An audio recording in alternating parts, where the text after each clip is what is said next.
project we worked on and created is called txt2hold, and what it does is allow you to take a ephemeral, fleeting digital communication, in this case a text message, and turn it into a physical paper permanent keepsake. Well, we sort of gathered around the idea of digital information being ephemeral, and that was something that really drew us together. And one of the things that we found out pretty early on was that digital information, despite having sort of this myth of lasting forever, actually has a way shorter shelf life than any sort of analog material that we've dealt with before. At one point, we thought the things that were digital would last forever, and it quickly became evident that with changing technology, changing platforms, or you lose your device, that digital things are actually more readily lost than things that we had saved in paper forms before. Part of the process of this project was we talked to a lot of people about their relationship with their cell phones and how they communicated with people. Something that came up with a lot of people was that they had text messages that they want to save, but as soon as they changed phones or lost a phone or broke their phone, they lost all their text messages. So there were all these different constraints on saving a text message, and we're really excited to learn that people did want to save them if there was a way to do so, and that even though these messages were quite short, they often held really valuable bits of emotion or what have you, memorable milestones in their lives. Text-to-hold is a way of turning a heartfelt or memorable text message into a physical keepsake.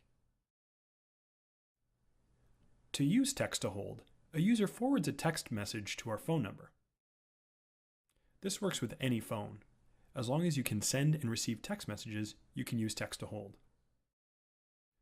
Text-to-hold analyzes the emotional tone of the text message and uses this to generate a unique color palette for the shape. Once this is completed, the end result is emailed to the user as a PDF. The user then prints out the shape and follows our instructions to create their own unique text-to-hold.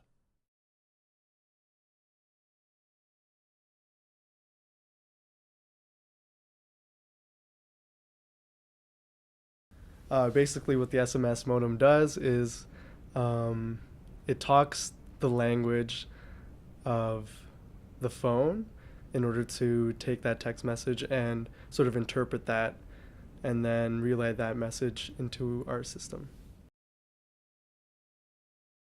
One of the things we wanted to make sure was that everyone who sends in a text gets a unique shape. Using limbics, which is not quite I guess it's a semantic engine, but what it does is it analyzes the content of a piece of text for 8 dominant emotion. And it does this instantaneously. It can tell you how confident it is about its ranking, its rating. What that allows us to do is choose a color palette that maps to one of those 8 emotions, and also allows us to choose the most appropriate font, and whether it's bold, italic, or just regular. Within all those combinations, it would be very difficult to get the same text-to-hold twice. So it was an interesting combination of design and computer science that finally made it work. The actual computer work ended up being done in a program called Processing, which is based on Java. We get a text and we wrap it in one square. Then we take this square of text and put it into all 4 corners. Then we actually overlay the center shape over it to cover all of what needs to be shown, and to generate the colors of the pyramid blades as well. Then these also get put onto a full 8.5 by 11 sheet, including a footer at the bottom and a second page of instructions, and emailed out. So there was 5 or 6 different modules that were needed to make the whole system work.